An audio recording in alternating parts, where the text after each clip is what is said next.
নমস্কার, সবাইকে স্বাগত জানাচ্ছি এখনকার অনুষ্ঠান এনবিপি Unani Ayurveda research centre. এনবিপি Unani Ayurveda research centre মানেই হচ্ছে সুস্থতার নাম, এবং অবশ্যই এই সময় মানেই একটা ভরসা, একটা আস্থার নাম।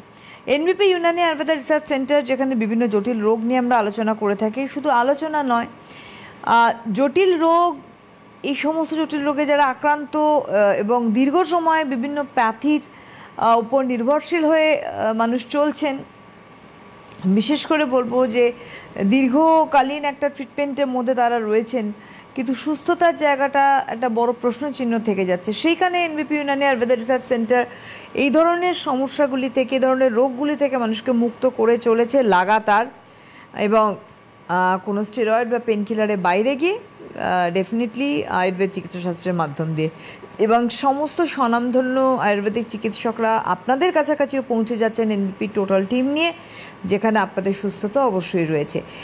নির্দিষ্ট বিষয় নিয়ে তো আমাদের অনুষ্ঠান এগিয়ে যাওয়ার একটা ধারা রয়েছে। তো সেক্ষেত্রে আজকে যে বিষয়বস্তু তা হচ্ছে ভেরিকোজ ভেন। ভেরিকোজ ভেনে আক্রান্ত বহু মানুষ রয়েছেন, তারা ট্রিটমেন্ট করছেন বিভিন্ন প্যাথির। সুস্থ তার জায়গাটা কতটা হচ্ছে, এটা একটা বড় প্রশ্ন, বা তারাও প্রশ্ন করেন যে আমরা সুস্থ হব কি না। এই নিয়ে থাকবে আলোচনা। আমাদের সঙ্গে রয়েছেন বিশিষ্ট আয়ুর্বেদিক চিকিৎসক ডক্টর অয়ন হালদার। অনেক অনেক স্বাগত ডক্টর হালদারকে আমার অনুষ্ঠানে আসার জন্য। নমস্কার। আপনারা রয়েছেন ওনার সঙ্গে সরাসরি লাইভে কথা বলতে। শুধু ভেরিকোজ ভেন নিয়ে আলোচনা হচ্ছে বলে এই নিয়ে আপনারা প্রশ্ন করবেন তা নয়, অন্যান্য বিভিন্ন ক্রনিক ডিজিজে যারা ভুগছেন, যেটা আর্থারাইটিস থেকে শুরু করে সেটা আমাদের মানে অন্যান্য আরও যাবতীয় রোগ, সুগার থেকে শুরু করে, থাইরয়েড থেকে শুরু করে, এছাড়া আমাদের অ্যানোরেক্টাল ডিজিজ অর্থাৎ পাইলস, ফিশার, ফিস্চুলা, যাবতীয় প্রশ্ন আপনারা করুন। আমাদের সরাসরি ফোন নাম্বার 6292242341, 6292242342, এই দুটি ফোন নাম্বারে ফোন করুন আপনাদের প্রশ্ন এবং জিজ্ঞাসা নিয়ে। ডক্টর হালদারের কাছে যাবো যে ভেরিকোজ ভেন নিয়ে আমরা এই রোগটির নিয়ে অনেক মানুষকেই দেখি খুব ব্যতিব্যস্ত হয়ে যান, এবং তারা দীর্ঘকালীন ট্রিটমেন্ট করে, দাঁড়াতে পারে না। সবার আগে জানবো যে এটার ডেফিনেশনটা কি এই ভেরিকোজ ভেন? ভেরিকোজ ভেন সেটা হচ্ছে আমাদের কিছু কিছু শিরা আছে, মানে যেগুলো হচ্ছে আমাদের স্কিনের খুব কাছে থাকে। তো কি হয়, এই সমস্ত শিরাগুলোতে যখন আমাদের ঠিকঠাক মতো ব্লাডের সার্কুলেশনটা হয় না, তখন কি হয়, সেই সমস্ত শিরাগুলো একটু ফুলতে থাকে, এবং তার সাথে সাথে কি হয়, নয় সেটা লম্বা হয়ে যায় অনেকটা, কিংবা দেখা যায় যে একই জায়গায় অনেকটা প্যাঁচ আকারেতে ওই জায়গাটাতে রয়ে যায়। তো এই যে কন্ডিশনটা, এই কন্ডিশনটাকে আমরা বলি ভেরিকোজ ভেন। এবার আমাদের সারা শরীরের মধ্যে স্কিনের ম্যাক্সিমাম জায়গাতেই এই ধরনের ভেন আছে, কিন্তু এই ভেরিকোজ ভেনের প্রবণতাটা আমরা ম্যাক্সিমাম ক্ষেত্রে দেখি কোথায়, পায়েতে। আচ্ছা, কারণ হচ্ছে এটাই যে আমাদের এই যে ব্লাড সার্কুলেশন হয়, আমাদের হার্ট থেকে যখন একটা পাম্পিং হয়, সেখান থেকে কি হয়, আমাদের ব্লাড গোটা শরীরের মধ্যে ছড়াচ্ছে, ছড়িয়ে তারপরে আবার ব্যাকে আসছে আমাদের হার্টে। এইটা কি হয়, আমাদের নর্মাল রক্ত চলাচলের একটা জায়গা। তো ভেরিকোজ ভেনের ক্ষেত্রে কি হয়, যে যখন আমাদের ব্লাডটা গোটা শরীরের দিকে যাচ্ছে, এবার যখন সেটা রিটার্ন যখন আসছে, ম্যাক্সিমাম ক্ষেত্রে আমাদের লোয়ার লিম, মানে আমাদের পা থেকে যখন এটা রিটার্ন আসছে, তখন কি হয়, আমাদের যেটা গ্র্যাভিটি ফোর্সের একটা এগেনস্টে সেটা কাজ করছে। তো তখন যখন এই ফ্লোটা আস্তে আস্তে ওপরের দিকে ওঠে, এই সময় কোনো কারণের জন্য যদি আমাদের যে শিরাটা আছে, শিরার যে ভাল্ব থাকে, ভাল্ব মানে হচ্ছে দরজা, আমাদের শিরা থেকে যখন রক্ত চলাচলটা হয়, তখন কি হয়, একটা কপাটের মতো অংশ থাকে শিরার মধ্যে, সেটা খুলে যায়, রক্ত সেখান থেকে ওপরের দিকে আসে, আবার সেটা আপনা আপ বন্ধ হয়ে যায়। এর ফলে কি হয়, ব্যাকফ্লোটা হয় না। কিন্তু এই ভেরিকোজ ভেন যাদের থাকে, তাদের কোনো কারণে যদি ওই ভালভের ওপরেতে কোনো রকম এফেক্ট পড়ে, কোনো রকম যদি টিয়ার হয় ওখানেতে, তখন কি হয়, সেটা ব্ল্যাক ফ্লো হয়ে যায়। তো যখনই ওটা ব্ল্যাক ফ্লো হবে, তখন কি হয়, ওই জায়গাটাতে রক্তটা আস্তে আস্তে জমে যেতে থাকে, সেই ফ্লোটা ঠিকঠাক মতো হয় না। এই যে কন্ডিশনটা, এই কন্ডিশনটাকে আমরা বলছি যে ভেরিকোজ ভেন। আর পায়ে এটা কেন বেশি হচ্ছে, কেন গোটা শরীরে এটা দেখা যাচ্ছে না, পায়েতেই বেশি? কারণ এই যে একটা গ্র্যাভিটি ফোর্সের এগেনস্টে কাজ হচ্ছে, তো ওইখানে কি হয়, একটা এক্সট্রা ফোর্স লাগে। সেই ফোর্সের কারণে ম্যাক্সিমাম ক্ষেত্রে দেখা গেছে যে আমাদের পায়ের যে স্কিনের কাছাকাছি যে শিরাগুলো আছে সেইগুলোর ওপরেতে এফেক্টটা একটু বেশি হয়, এর ফলে পায়েতেই আমাদের ভেরিকোজ ভেনটা একটু বেশি দেখা যায়।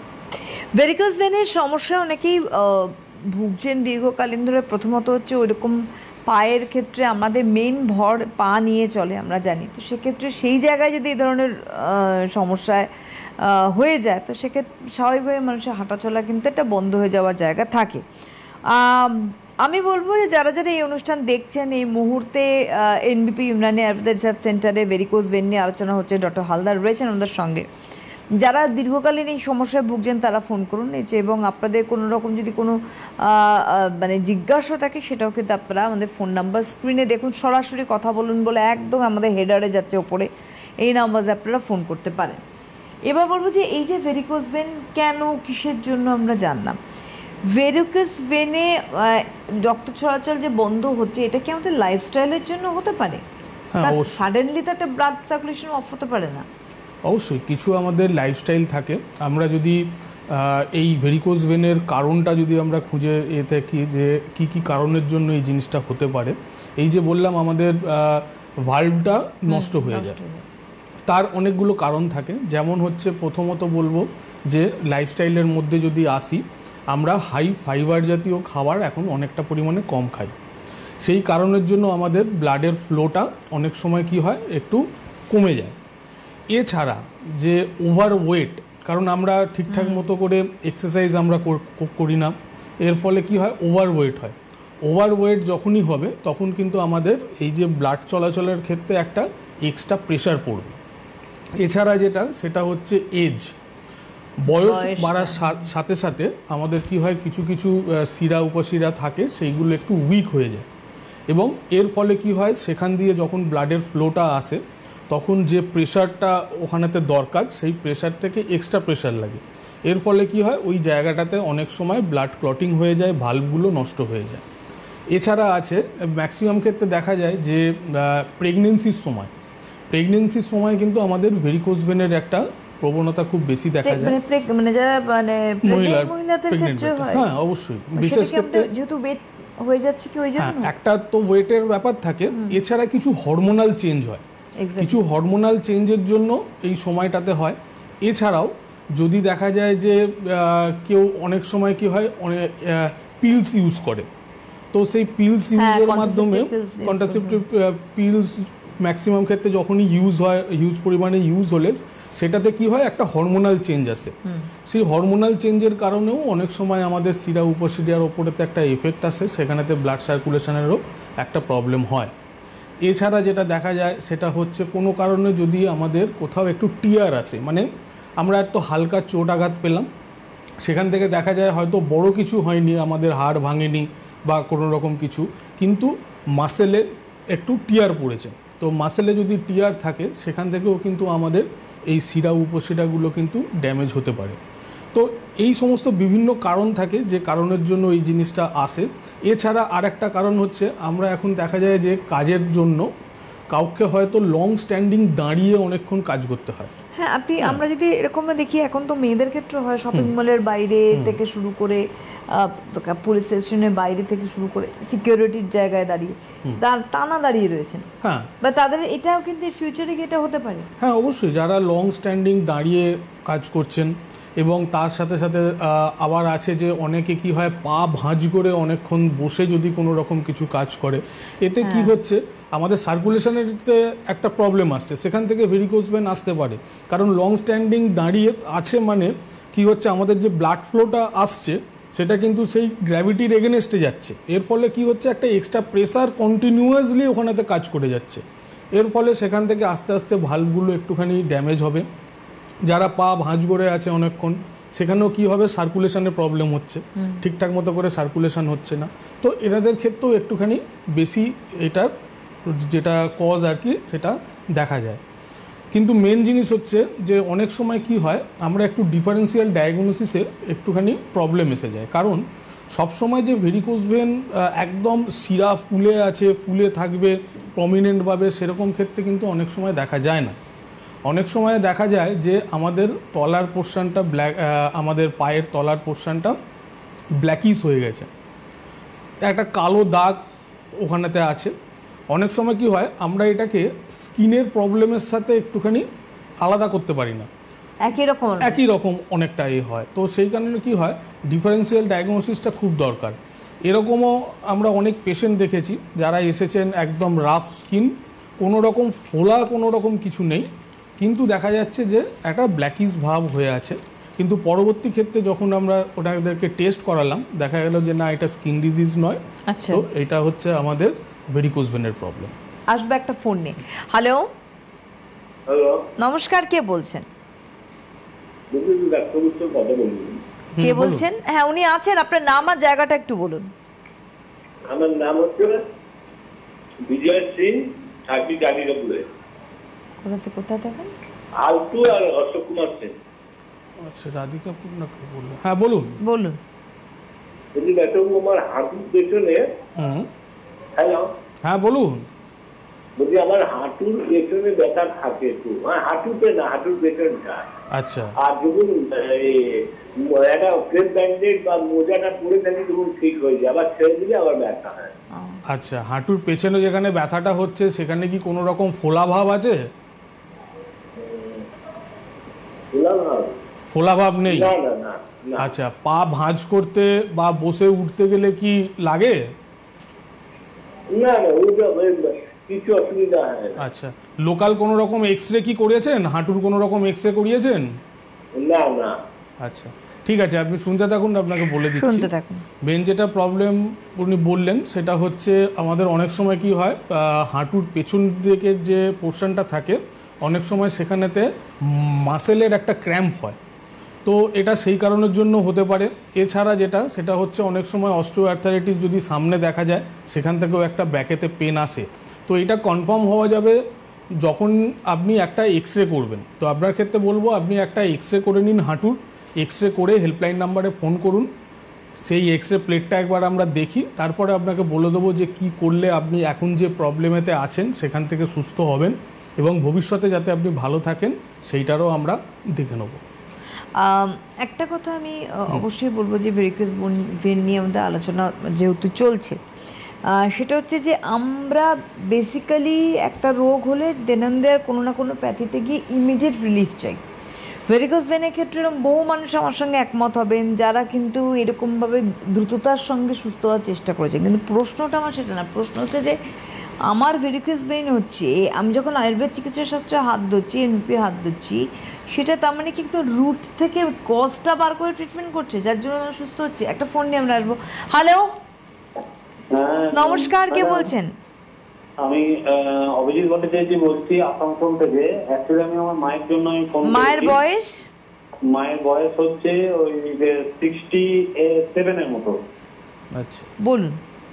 হ্যাঁ, তো ব্যাপারটা হচ্ছে ডাক্তারবাবু, আমার মায়ের অনেকদিন আগে রিউমাটয়েড আর্থ্রাইটিস ধরা পড়েছিল, ওটা 17 পয়েন্ট সামথিং কিছু ছিল, ঠিক আছে।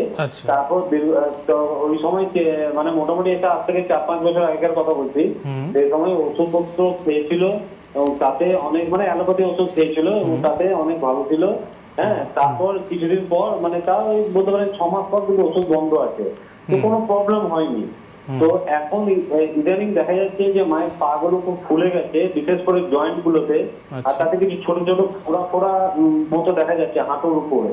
হ্যাঁ, আর হাঁটা চলা করতে খুব অসুবিধা হচ্ছে, ঠিক আছে।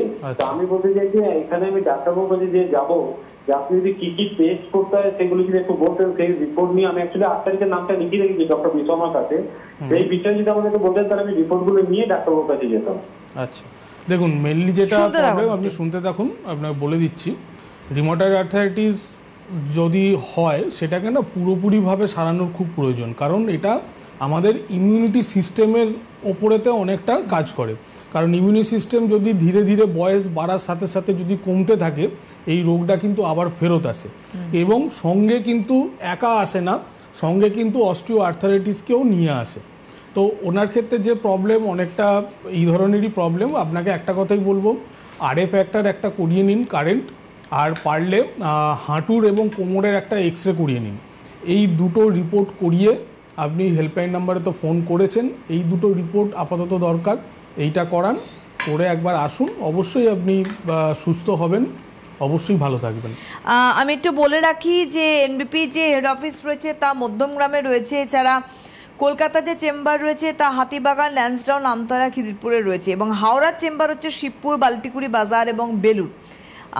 এছাড়া আমি বলবো যে বাইরে যে চেম্বারগুলি রয়েছে আমি এক ঝলক বলে দিই, তারপর আমাদের ডিসকাশনে আবার ফিরবো আমরা। আগামীকাল অর্থাৎ 1 নভেম্বর খড়গপুর চেম্বার রয়েছে, থাকছেন ডক্টর এন ভট্টাচার্য। 1 নভেম্বর বহরমপুরেও চেম্বার রয়েছে, থাকছেন ডক্টর এ হালদার অর্থাৎ ডক্টর অয়ন হালদার নিজে থাকছেন। 1 নভেম্বর শিলিগুড়িতে চেম্বার রয়েছে, থাকছেন ডক্টর বি শর্মা নিজে, director of NBP Unani Ayurveda research সেন্টারে।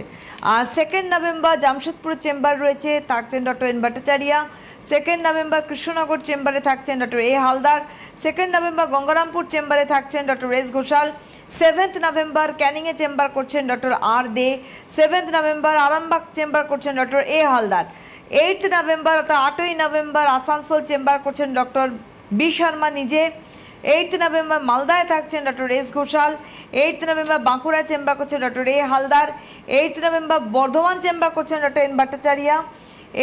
9 নভেম্বর কাকদ্বীপ চেম্বার করছেন doctor S Khan. 9 November Purulia chamber করছেন doctor A Haldar. 9 November Cooch Behar chamber করছেন doctor S Ghoshal. 9 November Bolpur chamber করছেন ডক্টর বি শর্মা নিজে।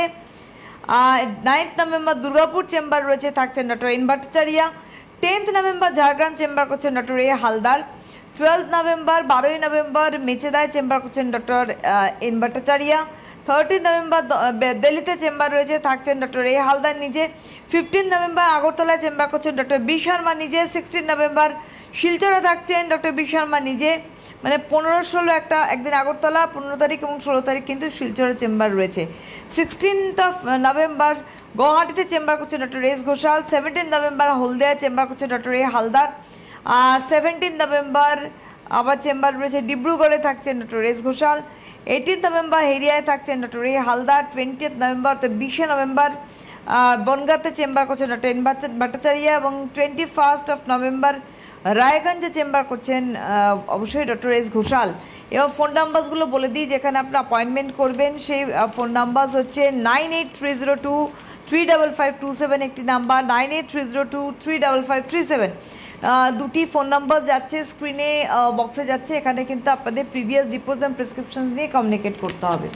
আবার যাবো আলোচনা, এবার আমি যাব হচ্ছে যে নর্মালি যখন ভেরিকোজ ভেইন হয় এর কী কী উপসর্গ থাকে। মেনলি যেটা প্রবলেম দেখা যাবে যে আমাদের পায়ের তলার পোর্শনটা অনেক সময় কি হয়, একটা শিরা যেগুলো থাকে ওগুলো হালকা করে একটু ফুলতে থাকবে। অনেক সময় একটা ফোন নিয়ে আসছে। হ্যালো। হ্যাঁ হ্যালো, নমস্কার, কে বলছেন? হ্যাঁ আমি পশ্চিম মেদিনীপুর থেকে বলছি, শিলা রায় চৌধুরী। কার সম্বন্ধে জানবেন? হ্যাঁ আমার হচ্ছে এই টেনিস এলবো হয়েছে, হাতে প্রচুর যন্ত্রণা হচ্ছে, এটার জন্য কি করবো এটার জন্য জানা। আচ্ছা দেখুন, টেনিস এলবো যখন আপনি ডায়াগনোসিসটা হয়েই গেছে, তার মানে আপনি এতদিন ধরে নিশ্চয়ই কোনো না কোনো ট্রিটমেন্ট করছেন, তো ব্যথা যন্ত্রণা হয়তো কমছে না, সেই কারণেই হয়তো ফোন করলেন। কিন্তু আপনাকে একটা কথা বলে রাখি, এই টেনিস এলবোকে সারাতে গেলে এইভাবে শুধুমাত্র যে ব্যথা কমিয়ে এই জিনিসটাকে করলে হবে না। আপনার ক্ষেত্রে দু ধরনের ট্রিটমেন্ট লাগবে। এক, মেডিসিন যেটা সেটা তো অবশ্যই লাগবে, তার সাথে সাথে আপনার ক্ষেত্রে পঞ্চকর্ম থেরাপি লাগবে। কারণ টেনিস এলবোর মতো জিনিস পঞ্চকর্মটা মাস্ট লাগবে। আপনার ক্ষেত্রে একটা কথাই বলবো যে যেহেতু আপনি দেখছেন যে আপনার রোগটা সারছেন, এটাকে ফেলে রাখবে না। কারণ হচ্ছে টেনিস এলবোর ব্যথা আজকে কতটা আছে আমি ঠিক আপনার সাথে কথা বলে জানতে পারলাম না, কিন্তু যদি সেই রকম জায়গায় পৌঁছায় অসহ্য একটা যন্ত্রণা হবে, সেখানে কি হবে, আপনি ওই হাতে কোনো রকম কাজ আপনি করতে পারবেন না। তো সেই ক্ষেত্রে বলবো এটাকে ফেলে রাখবেন না, এটা কিন্তু ছোটোখাটো রোগ নয়, অবশ্যই এর ট্রিটমেন্ট আছে, আপনি সুস্থ হবেন। আপনি হেল্পলাইন নাম্বারে একবার ফোন করুন, আপনাকে গাইড করে দেবে কোন জায়গায় এলে আপনার সুবিধা হবে। একদম। হ্যালো, ফোনটা কেটে গেছে, এনিওয়ে আপনি ফোন করতে থাকুন, আবারও যে ফোন নাম্বার গেছে। হ্যাঁ, তো যেটা বলছিলাম আমরা যে এর বেসিক সিমটমস কি থাকে। হ্যাঁ, যেটা হচ্ছে ফার্স্ট যেটা বললাম যে আমাদের শিরাগুলো একটু হালকা করে ফুলতে থাকবে এবং একটা ব্ল্যাকিশ ভাব আসবে। সেটা কি তার পায়ে তখন কি ব্যথা হচ্ছে? পায়ে না, প্রথম যখন স্টার্টিংটা হবে সেখানে কিন্তু পেন ওইভাবে আসবে না। তার সাথে সাথে দেখা যাবে যে আমাদের অ্যাঙ্কেলের কাছে একটু হালকা ফুলতে থাকছে এবং পায়ের লোয়ার পোর্শন আস্তে আস্তে ব্ল্যাকিশ হয়ে যাচ্ছে। তো এই যে আমি বললাম যে স্কিনের প্রবলেম হলেও অনেক সময় ব্ল্যাকিশ হয়, কিন্তু এখান থেকে এই জিনিসটাকে আলাদা করতে হয়।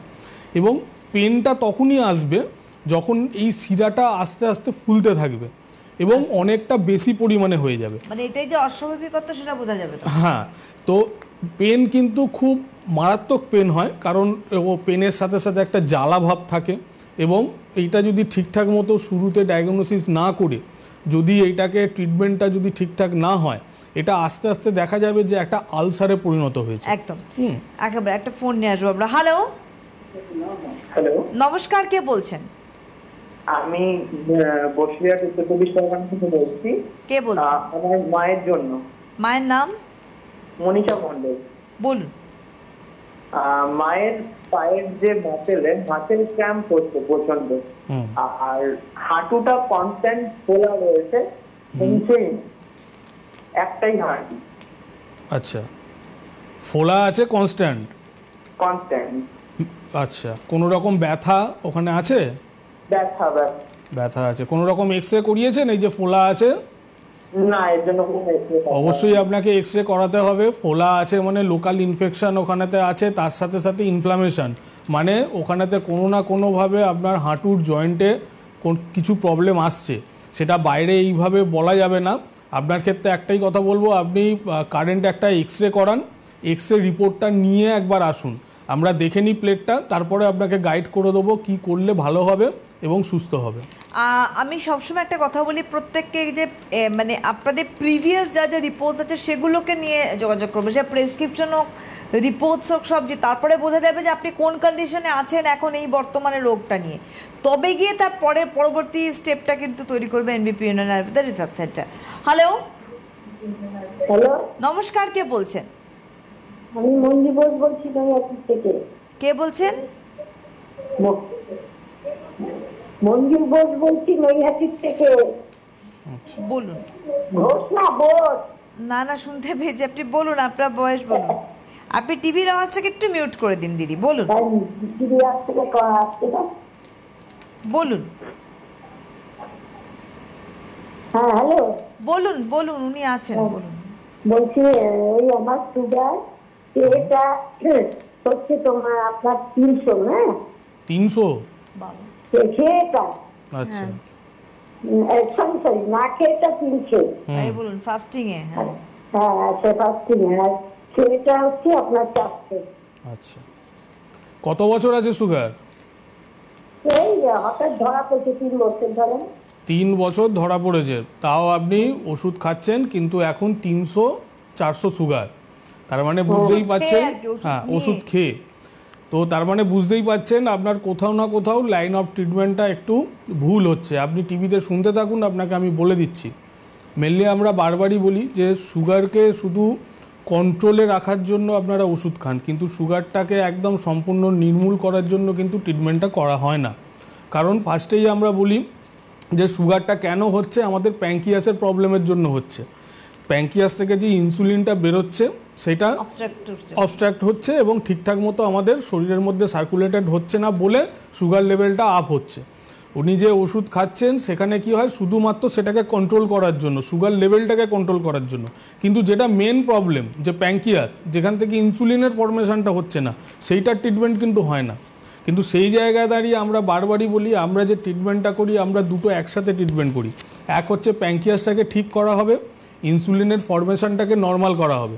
যখনই এটা নর্মাল হয়ে যাবে তখন কিন্তু আর কোনো রকম এক্সট্রা বাইরে থেকে মেডিসিন খেয়ে কন্ট্রোলে রাখার দরকার পড়ে না। আমরা বারবারই বলি সুগার পেশেন্টকেও লং টাইম মেডিসিন খাওয়ার দরকার নেই, একটা সাডেন পিরিয়ড অবধি তাকে মেডিসিন খাওয়ানো হয়। তারপরে আমরা ঘরোয়া কিছু হার্বস আছে সেই জিনিসগুলোকে বলে দিই, সেইগুলো যদি ঠিকঠাক মতো করে মেনটেন করেন, লাইফস্টাইলটা যদি ঠিকঠাক মতো করে মেনটেন করেন, তাহলে ভবিষ্যতে কোনো রকম ওষুধের প্রয়োজন হবে না। আজকে 300-400 সুগার, এটাকে কিন্তু আমরা সাইলেন্ট কিলারও বলি, তাই এটাকে ফেলে রাখবেন না। অবশ্যই এর ট্রিটমেন্ট আছে, আপনি হেল্পলাইন নাম্বারে একবার ফোন করুন, গাইড করে দেবে আপনার। Helpline number 9830235527, 9830235537। দেখুন যাচ্ছে স্ক্রিনে, এই নাম্বারে আপনাকে ফোন করতে হবে, যোগাযোগ করতে হবে। হ্যালো, হ্যালো, নমস্কার, কে বলছেন? ভানু ভট্টাচার্য। কোথা থেকে বলছেন? আগরতলা। বয়স? 70। বলুন, আছেন ডাক্তারবাবু? হাঁটু কোমর হাঁটু কোমর ব্যথা, ব্যথা, হাঁটতে পারিনি এখন। কোনো রকম এক্সরে বা কোনো রকম রিপোর্ট করিয়েছেন? এক্সরে করিয়েছিলাম, জেল শুটিং। রিপোর্টে কি বলেছে? এক্সরেতে কি বলেছে? ক্ষয় হয়ে গেছে? হ্যাঁ, জেল শুটিং। আচ্ছা, তার মানে অস্টিওআর্থারাইটিস, অবশ্যই এটা ট্রিটমেন্ট আছে। কিন্তু আবারও একটা কথা বললাম যে এইটাকে শুধু ব্যথার ওষুধ খেয়ে কিন্তু ট্রিটমেন্ট হবে এরকম কিন্তু ভাববেন না, বা ব্যথা যন্ত্রণাটাকে কমাতে হবে, রোগটা তাতে ভালো হয়ে যাবে সেটা কিন্তু নয়। রোগটার ট্রিটমেন্ট করতে হবে, ব্যথা যন্ত্রণা আপনা আপ কমবে। তাই আপনার ক্ষেত্রে বলবো যে যেহেতু আপনার ধরা পড়ে গেছে অস্টিওআর্থারাইটিস, যখন দেখছেন আপনি ট্রিটমেন্ট করছেন কিন্তু আপনার সারছে না, ব্যথা যন্ত্রণা একইভাবে আছে, তাই এটাকে আর বাড়তে দেবেন না। নালে এই অস্টিওআর্থারাইটিস থেকে ভবিষ্যতে এমন স্টেজে যাবে যেখানে আপনি হাঁটতে পর্যন্ত একদম বেড রিডেন্ট হয়ে যাবেন। তো সেই ক্ষেত্রে বলবো যে আগরতলা থেকে বলছেন, সামনেই আমাদের আগরতলার চেম্বার আছে, আপনি এক্সরে প্লেটটা নিয়ে এসে একবার দেখান, অবশ্যই আপনাকে গাইড করে দেওয়া হবে। আমাদের একজন বন্ধু রয়েছেন। হ্যালো, হ্যালো, নমস্কার, কে বলছেন? দীপক পাঠক, হাওড়া। বয়স? 65। বলুন। হ্যাঁ, বলছি জানাতে আমার হচ্ছে আপনার ব্যথা হচ্ছে, জানাতে কোনটা। আচ্ছা, তো এক্সরে করেছিলাম, এক্সরে তো কোনো রিপোর্ট পাওয়া যাচ্ছে না। আচ্ছা, হ্যাঁ, তা ওই হয়েছে মানে ভারী কিছু চাগাই বলে কি হয়েছে? আপনার কি কোনো রকম চোট আঘাত কিছু কি লেগেছিল? না না না, ওসব এক্সরে করেছিলাম তো, এক্সরে তো কিছু পাইনি। আচ্ছা, ঠিক আছে, আপনি শুনতে থাকুন। একটা জায়গাতে ব্যথা হচ্ছে বা সেখানেতে কোনো রকম অসুবিধে হচ্ছে মানে কোনো না কোনো প্রবলেম অবশ্যই থাকবে। অনেক সময় কি হয়, এক্সরেতে অনেক সময় ধরা পড়ে না, কারণ হচ্ছে এক্সরে করলে হাড়ের যে মেন বড় বড় প্রবলেমগুলো সেইগুলো দেখা যায়। এছাড়াও আরও অনেক টেস্ট আছে। আপনার একটা গাইডলাইনের দরকার, তো অবশ্যই আপনাকে আমরা গাইড করব, কারণ ব্যথা আছে মানে কোনো না কোনো প্রবলেম ওখানে আছে, সেটা শিরায় হোক, কোনো রকম নার্ভে হোক, সেই জিনিসটা হতে হবে। তো হাওড়া থেকে বলছেন, হেল্পলাইন নাম্বারে ফোন করুন। হাওড়ায় অনেক চেম্বার আছে, সেখানে আসুন একবার, আমরা দেখে নিই, তারপরে গাইড করে দেওয়া হবে। বলেই রাখি আমি, প্রথমত হচ্ছে এনবিপি হেড অফিস মধ্যমগ্রামে রয়েছে, কলকাতায় এনবিপি চেম্বার রয়েছে হাতিবাগানে, ল্যান্সডাউন, আমতলা, খিদিরপুরে। আর হাওড়ায় চেম্বার একটু বলছিলাম, হাওড়া চেম্বার শিবপুর, বালতিকুটি বাজার এবং বেলুর, এতগুলি জায়গায় চেম্বার রয়েছে। আপনারা শুধু অ্যাপয়েন্টমেন্ট করবেন।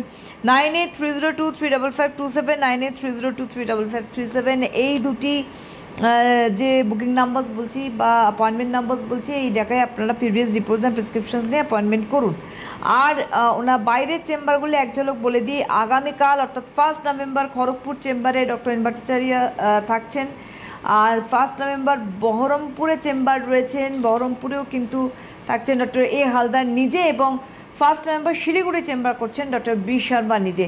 এবং সুতরাং অ্যাপয়েন্টমেন্ট অবশ্যই আপনারা করে পৌঁছে যাবেন প্রিভিয়াস রিপোর্টস অ্যান্ড প্রেসক্রিপশন। আজকের হাতে সময় নেই, আগামী দিনে আরও কিছু আলোচনা নিয়ে ফিরবো। অনেক ধন্যবাদ ডাক্তারবাবুকে, আবারও ধন্যবাদ আপনাদের জানাই। নমস্কার।